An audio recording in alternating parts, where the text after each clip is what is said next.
Dr. Lessard, it is an honor and a privilege to be sitting with you.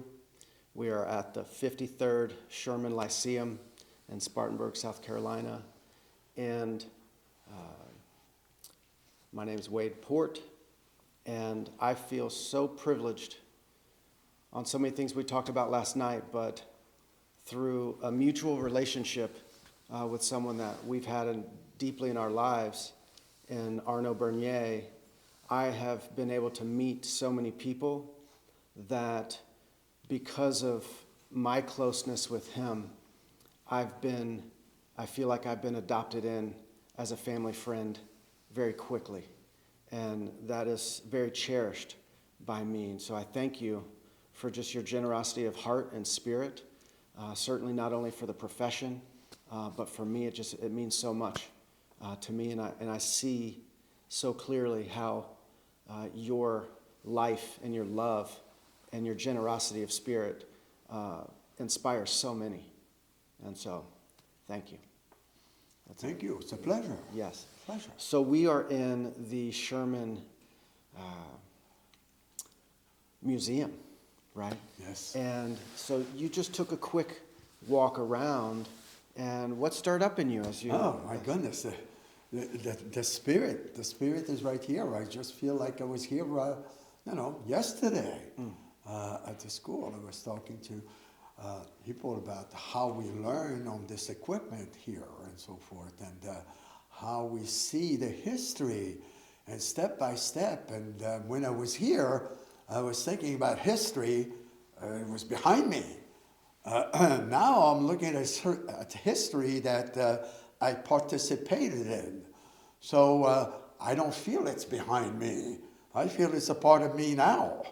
So that's really moving. This is really extraordinary. It evokes a wonderful, wonderful memory of passion, so to speak. Yes. The founding people who brought this vision together, and then you being in one of the very earliest classes of Sherman as it was literally growing its footing and buildings as you were here, were just, wow. When we look back as a profession, some of these powerful, charismatic, impassioned chiropractors who we often speak of, the early century chiropractors who went to jail. And somehow that spirit really was imbued in these people who became your early mentors and teachers. Anything to That's correct. Reflect on that? And then you continue, and those mentors and teachers are gone right now. And those of us who were part of them, they imparted that on us and to us. And now it's up to us to impart that on the next generation. There is a principle that we don't talk about. It's not a chiropractic principle, but the principle goes like this. If I don't have something to give you, I cannot give it to you. I must have it to give it to you. They had it. They give it to us. Now, since we have it, we're going to give it to others.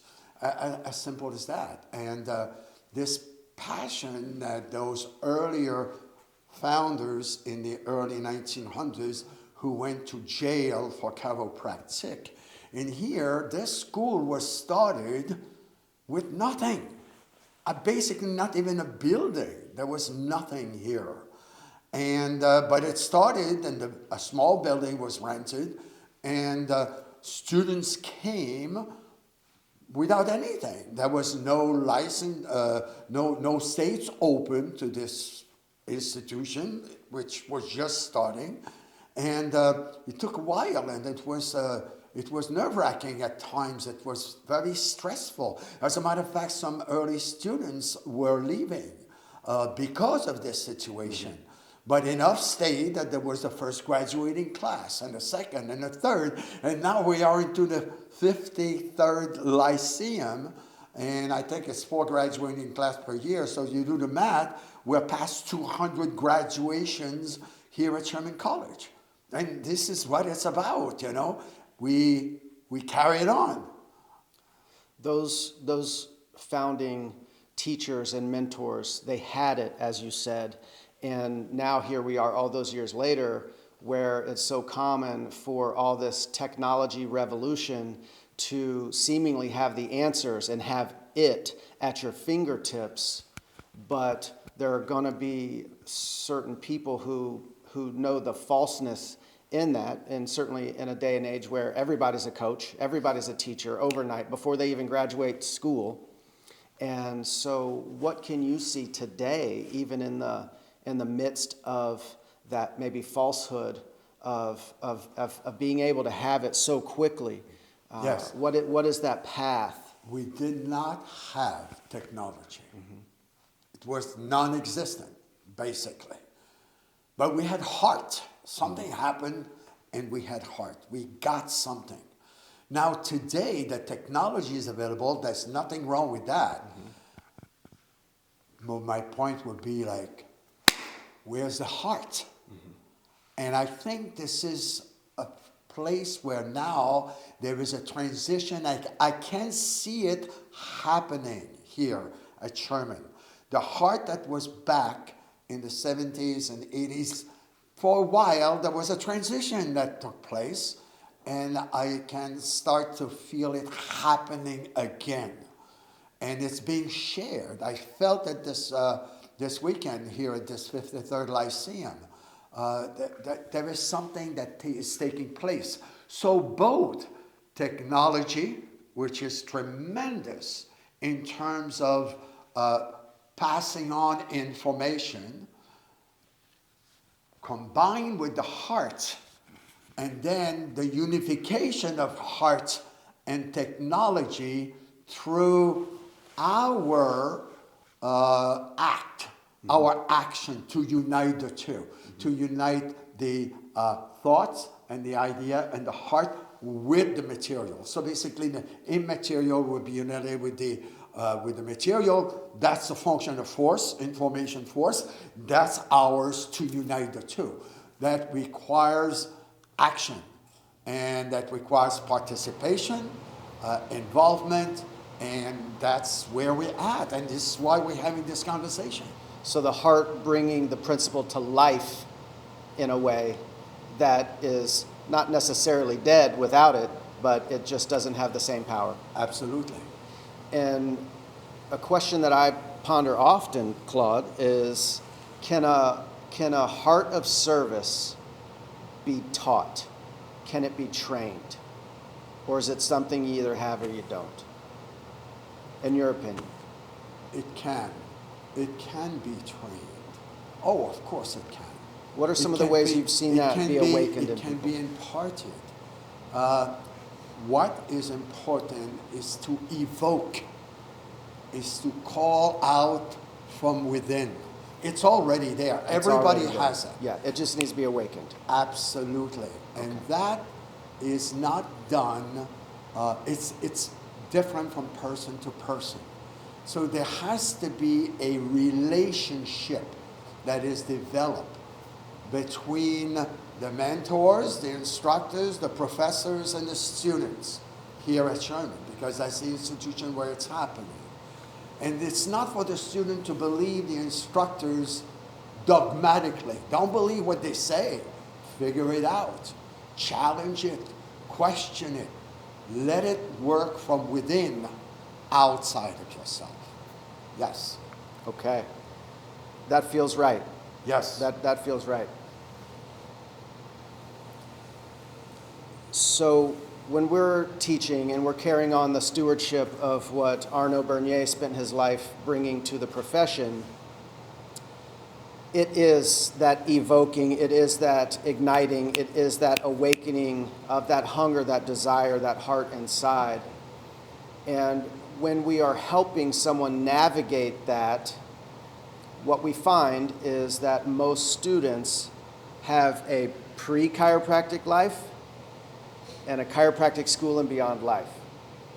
And they seem to amputate their past and sometimes even run from their past because now it's time to grow up. And what, if we just dig in a little bit, it's pretty easy to find, no matter what it was that you were gifted at, what you were into, what you were passionate about, that is your teaching, that is your training, that don't forget that.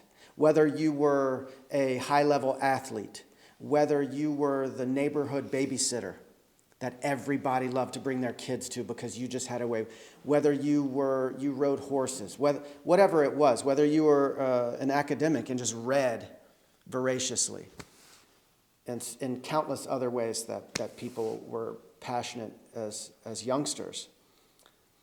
And we say, you've been training for this your whole life. So reflecting on that, on your childhood, your upbringing, and as I'm sure you've reflected, what can you identify? And it might be ways you wouldn't expect on how Claude had been training for this your whole life. You see, you said that term 3 or 4 times in your question, life. Chiropractic is about life.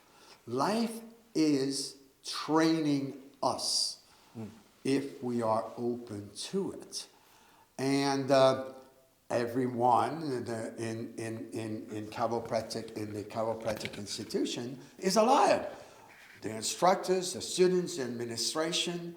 It's life that is really the great teacher. Now, it's up to us to impart on the students, which I was, it was imparted on me, the ability to learn to think. I mean, today's technology is a great thing, but very often it's so quick with regard to getting answers to our questions that we don't think. We let technology think for us. Our ability to think, but not just to think, which is number one, how to think. And how to think and then to reflect on our thinking. Because don't believe everything you think. That doesn't mean it's right because you think it. But you have to start first how to think. How are you trained like that from the very early age? You know, all along. But eventually, some of us, or most of us, will lose the ability to think. So in an institution like Sherman College, with regard to chiropractic, it's very, very important to educe, like I said again, bring out from the individual that which is inside, look at it, think about it, reflect on it, and then make it your own. Own it. Because once you own it, you will be able to pass it on.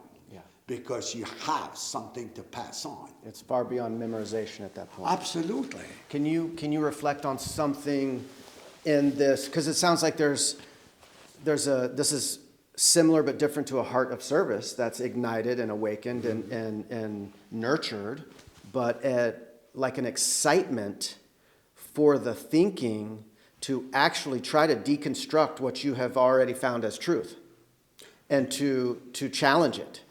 And there needs to be, especially to keep doing it as long as you have and continue to write volumes, an excitement for that.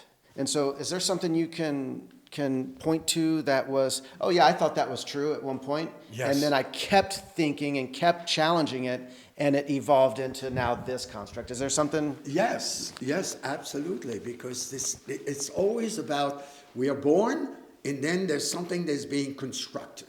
Okay, our birth is a construction, and we continue to be constructed. And eventually, you get to a point where when we come to an institution like this, we start to question that which we believed was true.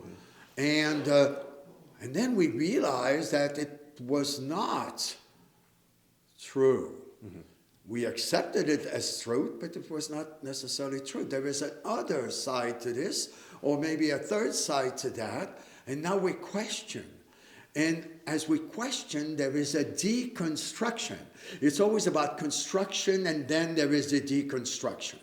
Well, the deconstruction will not come to annihilation. It's just a deconstruction of the structure of the belief system that will be reconstructed. And it is reconstructed in such a way that if it comes from within, oh my goodness, the joy, the excitement, it's not coming from the outside, from a mother, father, preacher, teacher. It's not coming from them anymore. Now, in an institution like this, it's coming from within ourselves. And then we have the art, because once you are in an institution like this, well, yes, we get our nervous system cleared out too. You know what I'm saying? So there is a lot of possibilities that evolves as a result of that. And then once we start to see the real of who we are inside, and we are here to become chiropractors and to learn it well, to give it well, to serve well, the heart is out and it's being transmitted to the practice members, to the public, to anybody. Whatever was done to us has been transmitted to them. You use that word annihilation. That's an intense word that I think brings up a lot. And so what's the character of someone that needs to be developed to be willing to go down that path? Because the alternative is someone who says, nope, I learned it like this and I've been teaching it like this for 20 years. So whether it's verbalized or not, maybe there is that sub layer that says, if I let go of that for a new, higher, more clarified truth, then that will have made me wrong. And is there something within a being that thinks there will be an annihilation of some aspect? Yes. So what's the... There is a great fear, but once a great fear of annihilation. That's the ego you're talking about. Okay. You know? And but again, it's up to the instructors. It's all up to the individuals who are mentoring the students to guide them first through their own experience and share with them honestly. I keep saying all the time, honesty is not the way. It's the only way. Mm-hmm. And the honesty of ourselves and sharing where we've been and where we are now, and to be an example, not only to provide information that we can construct for them, but through our own life example and telling them that it's okay. It's always going to be like this. This is life. Construction, deconstruction, reconstruction, deconstruction, reconstruction. This is what life is about. My hair are gray. They're deconstructing. But they were not always like that. But at one point, well, at the beginning, I had no hair. And then it grew. And then they started to change color. And much of this is now falling off, you know. It's an evolutionary process. We were talking about our mutual friend Arnaud. Arnaud and I were very fond of saying that chiropractic is a humanitarian evolutionary process of life. That's what it's about. We are on a trajectory and we try to stay on course. And sure, nobody ever go in the straight line. I'm a pilot, and trust me, there is no direct line. Yes, we have a course, but winds happen, storm, clouds, you have to navigate. It's always a zigzag, but eventually you get there. You make error correction. We all going to make errors, and those errors are part of deconstruction. They're necessary for us to see the right path and make the correction and to get back on course. Where are we going? We don't know, but there is a path to follow. Sherman College has a very straight path to follow. That's the chiropractic objective, those 33 principles. That's what is being taught in here. That's the heart. And then when the heart is there, it's being challenged with the students for them to really look at it and find out if it's true or not for themselves. do not believe the instructors. Do not believe the professors. It's not what it's about. They are there to provide information for you to figure it out. They will help you, let you figure it out. Once you have figured out, you own it. If you own it, you can pass it on. Beautiful. I've heard so many times asking the question, how would your life be different without chiropractic? Or chiropractic saved my life, and this sometimes rhetoric. And speaking of Arno, when I went to my first camp, the week-long intensives in the mountains, and during that camp I was having such awakening inside. I couldn't even recognize myself in the mirror. It was so intense, this transformation. And I knew that I needed to create a club, going back to Life University, to continue to train this, be in the dialogue, and keep it going, because he wasn't coming back. The camp wasn't it for another 4 months, 6 months, and I needed that in my life. So we talked a little bit about, we teach what we most need to remember and what we most want and need a deeper understanding. And so in that same dialogue, and now here we are, you were hoping to have your next volume published by Lyceum. Yes. But you keep going. So how does that resonate with you as far as making sure that you were right in the middle of it constantly through your life? What you have just described for yourself, I don't know if you heard yourself say that, but it was really a construction, a deconstruction, and you had that intensive boot camp and everything in your life. You could not recognize yourself. Mm-hmm. But guess what? You were not annihilated. It felt like it. It felt you did not recognize yourself. Mm-hmm. But now today, you have grown out of this and reconstructed, and you carry on. Same thing with me, with regard to my writings, and with regard to, it's a matter of focusing and trusting. Really, really trusting the universe, trusting what's in you. What's in you is true, what's in you is real. Maybe the body is not real per se, that would disintegrate, but the true essence of your being is unchangeable. It's there. It's for us to discover it along the way. And when we have mentors, they facilitate our ability to recognize that and to be with it. And when you have a good mentor, the good mentor will have compassion for his student, for the relationship, and will allow everything to take place according to the timing in that particular individual. And I'm not saying it's easy, because it's not. Mm-hmm. But that's what life is about. It's hard work. Life is hard. Anybody that thinks they're going to have it easy, they are just living in a dream world. Mm-hmm. And they're going to find out eventually it's not. They were wrong. So they're going to be deconstructed, and it's going to have to be reconstructed. Life is hard. And how does being committed to that effort, if you will, that labor, to continue to do that and have integrity and, as we can often say, obedience to the principle, how does that also, with that integrity, bring about more joy? The more you give, the more you have to give. If you don't give it, it will just squash you inside. It's going to be rotting inside. You're going to think you're hoarding it. You're going to think, oh, just think about yourself. It's like the body. All the cells of the body have to work harmoniously in coherence with the rest of the body for that to be coordinated. Well, this is the same thing as human being.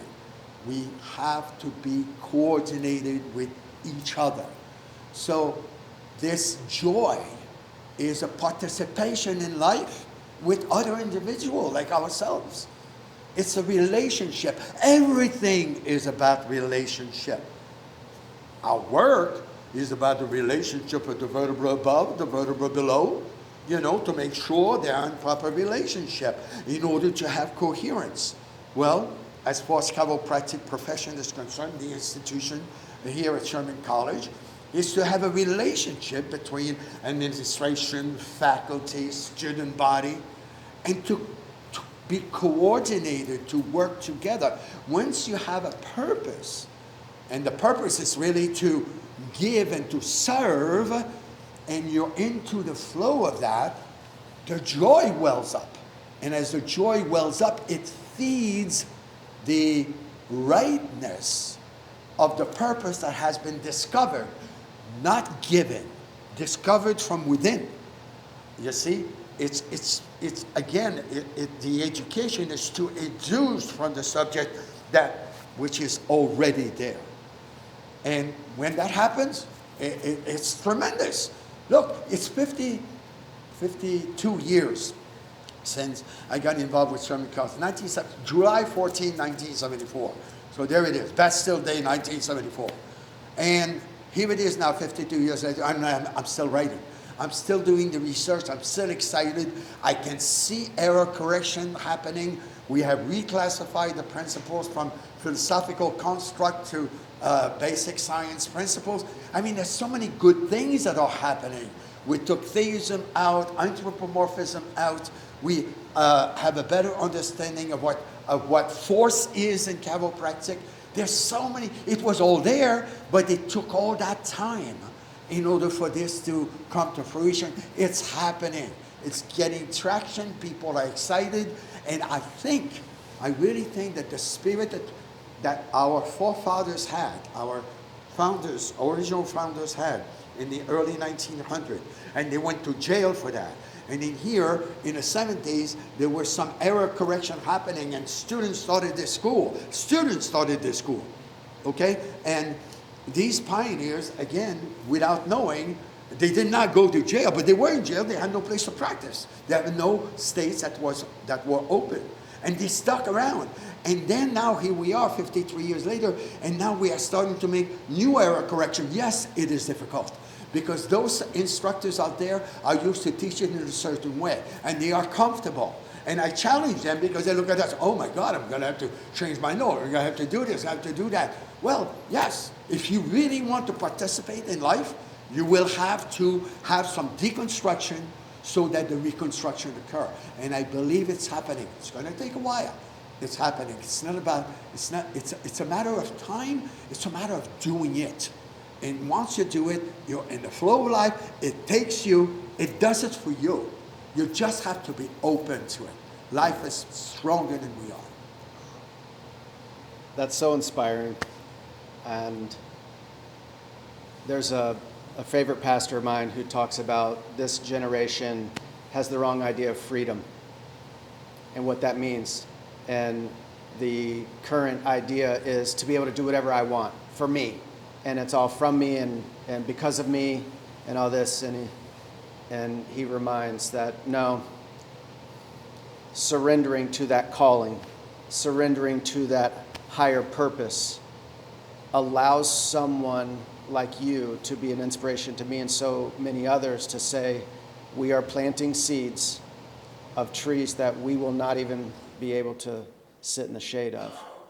And that can bring a freedom and a joy that can't be known for trying to either do it yourself or only for yourself. So thank you for that inspiration.